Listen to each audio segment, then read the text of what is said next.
Good morning, Mallards. It is Saturday.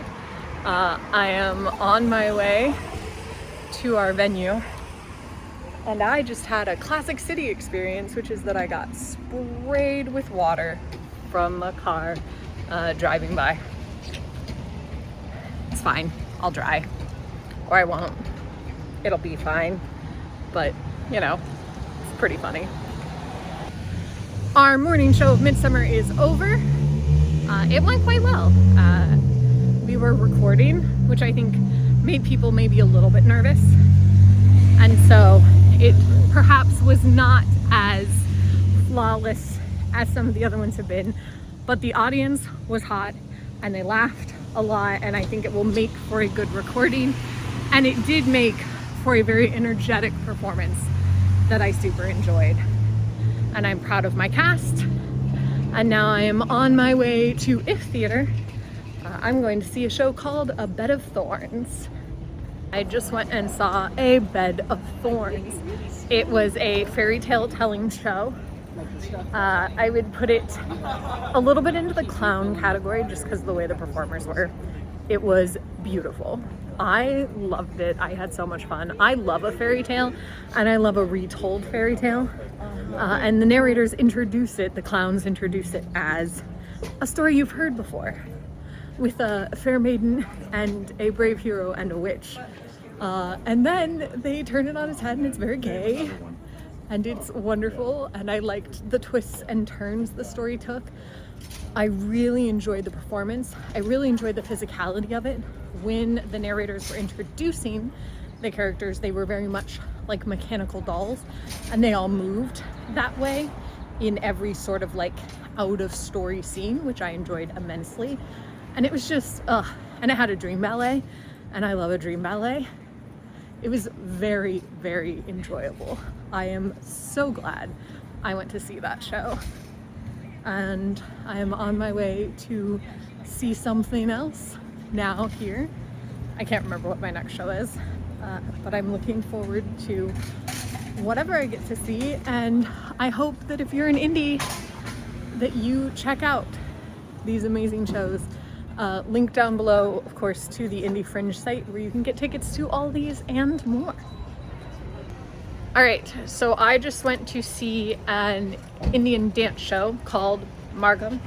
Is that, yeah.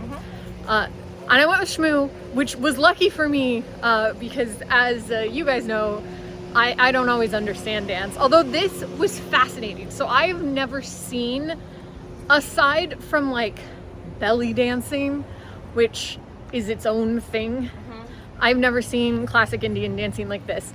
And what fascinated me the most was how much mime was involved. It was actually just a play that they just like did in a dance. A couple of times we got invited to tea. Yeah. That one, right? So that yes. That was and the like tea her ceremony. Like walking, there was a whole like mother and child thing, and like her teaching him to walk. Beautiful. And that sort of thing. And then we literally watched a war happen, and then a guy get married, and then I think his wife got kidnapped. I'm a little fuzzy in the middle there, and then he got on a boat. Yeah, I did. The boat was very obvious. Yeah, that was well done. Yeah, he got on a boat with his wife, and then he like lost her for a while because he went chasing after I think a hare, some sort of creature that he was trying to shoot, that she was like trying to entice with food, and then he was trying to shoot. Oh, a deer. And then so he went after the deer, and he lost her because she got lured away by a magician and like put in a bag. This was the snake. You saw the snake and the hare at the beginning. That's what that was. Yeah, so what fascinated me was like how much mime there was. And then also how specific their hands are. Like I felt like there was sign language involved that I didn't necessarily understand, but like every movement was so precise with their arms and their hands, which is just like not something I expected. And it clearly like means something. Everything means something. was a call to worship. Every one of these over the head. Ah. Like a motion like Okay, this. and then they kept doing this like blooming flower thing. And that was fascinating. Yeah, and what was blooming the flower is here, right, this one. But it's these two. Ah. You never go all the way closed like you would for a mime. Oh, that's interesting. Yeah, like and just the repetition of stuff. It was fascinating. It was really, really, really cool. And I mean, I think they were really good. We can ask Shmoo, who actually knows how dance goes. They were freaking amazing. Yeah, okay, see. Like, it was so cool. They only have one other show. If you're around, you should go.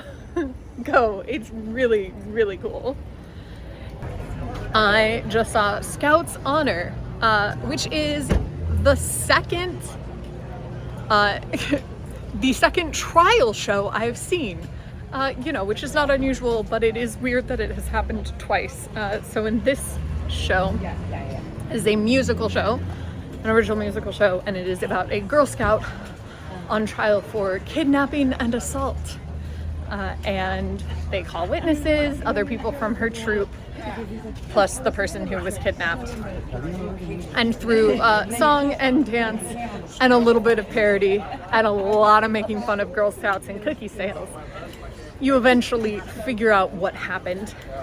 I won't spoil the ending in case you decide to go, but it is a really fun show. The energy is through the roof for the whole thing. It was nearly sold out when we went today, so like cast and audience were popping, and that was really, really, really fun. And I had a great time watching that and experiencing that.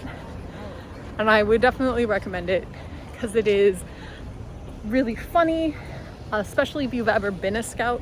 I think there are things that you will find really entertaining as part of that show. So check it out.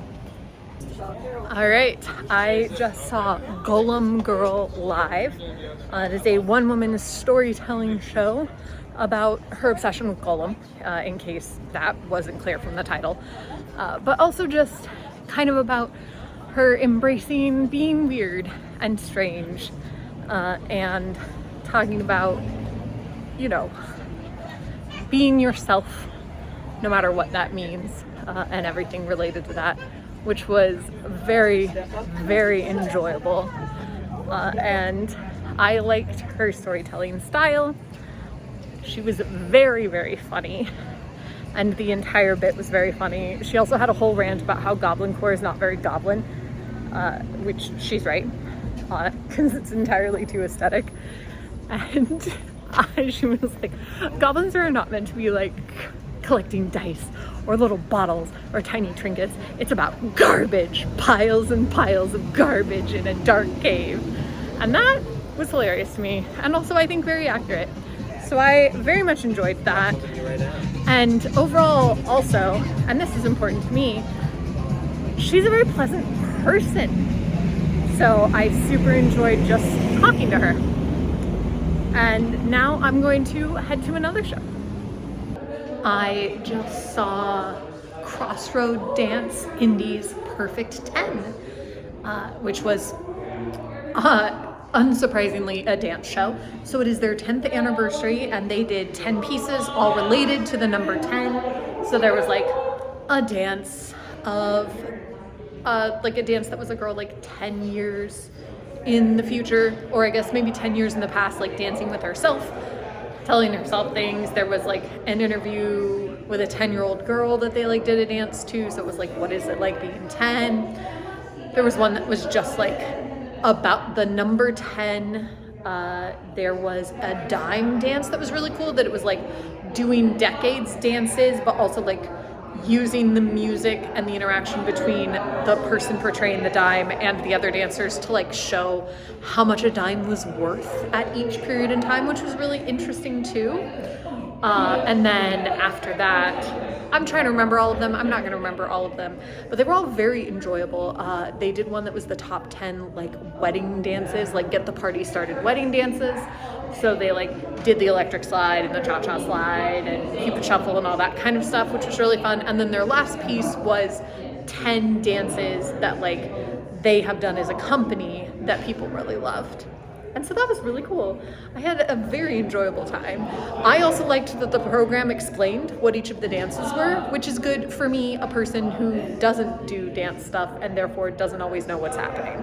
So I love having a program that explains to me what the dances are. That was very nice for me. And now I'm on my way to my last show of the evening.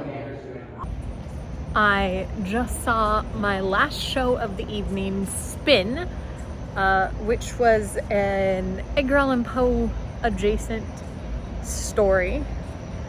Was like the story of Lenore was the idea. And it was sapphic. 2 surprise sapphic shows. 2 trials and 2 surprise sapphic shows so far at Indy Fringe. I'm enjoying my luck. I really liked this. It had some beautiful singing in it. It had that kind of dark gothic overtone that I really personally enjoy. And it was an intriguing story and a good weaving of Poe's poetry into the story itself. As a person who doesn't know a lot about Edgar Allan Poe, I don't know like what this particular narrative was drawn from, but I did very much enjoy it, and I am glad that I went, and I have had a wonderful day at Fringe, and now I'm going to go back, sleep, and have another wonderful day when I see you tomorrow.